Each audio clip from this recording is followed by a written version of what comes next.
আসসালামু আলাইকুম গাইস, দেশমাস কিচেনে সবাইকে স্বাগতম।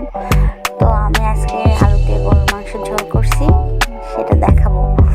তো প্রথমে কড়াইতে তেল দিয়ে দিলাম, এখানে পেঁয়াজ কুচি, রসুন কুচি, লবঙ্গ, এলাচ ফল কাঠ, তারপর গোলমরিচ দিয়ে বাদামি করে ভেজে নিয়েছি।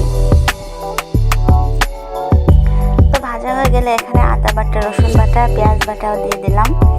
এখন মশলাটা ভালো করে কষিয়ে নেব।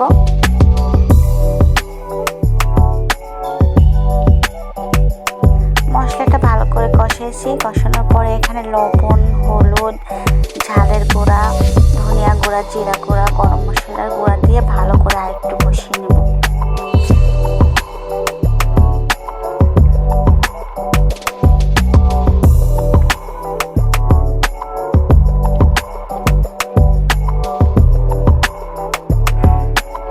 তো মশলাটা আমি সুন্দর করে কষিয়ে নিয়েছি, এবার মাংসটা দিয়ে দেব।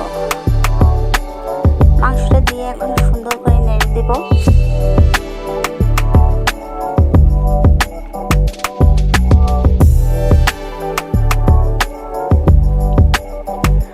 তো আমি বেশ কিছুক্ষণ সময় ধরে মাংসটাকে কষিয়ে নিলাম।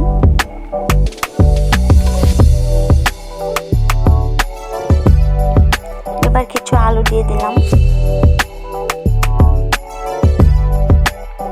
আলুটা দিয়েও আমি এখন 5-7 মিনিট মতো আবার কষিয়ে নেব।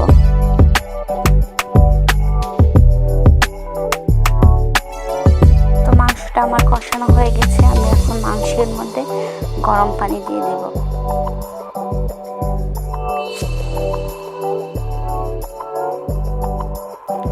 তো গরম পানি দিয়ে ঢাকনা দিয়ে ঢেকে আমি 20 মিনিট পরে ফিরে আসবো। তো 20 মিনিট পরে ফিরে আসলাম, এসে আরেকটু নেড়ে দিচ্ছি আমি। তো এখনও আমি আরও কিছুক্ষণ সময় ধরে রান্না করব মাংসটা।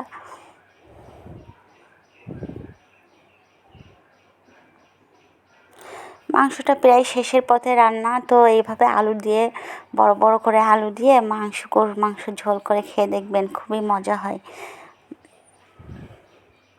তো গাইস, সবাই ভালো থাকবেন। আল্লাহ হাফেজ।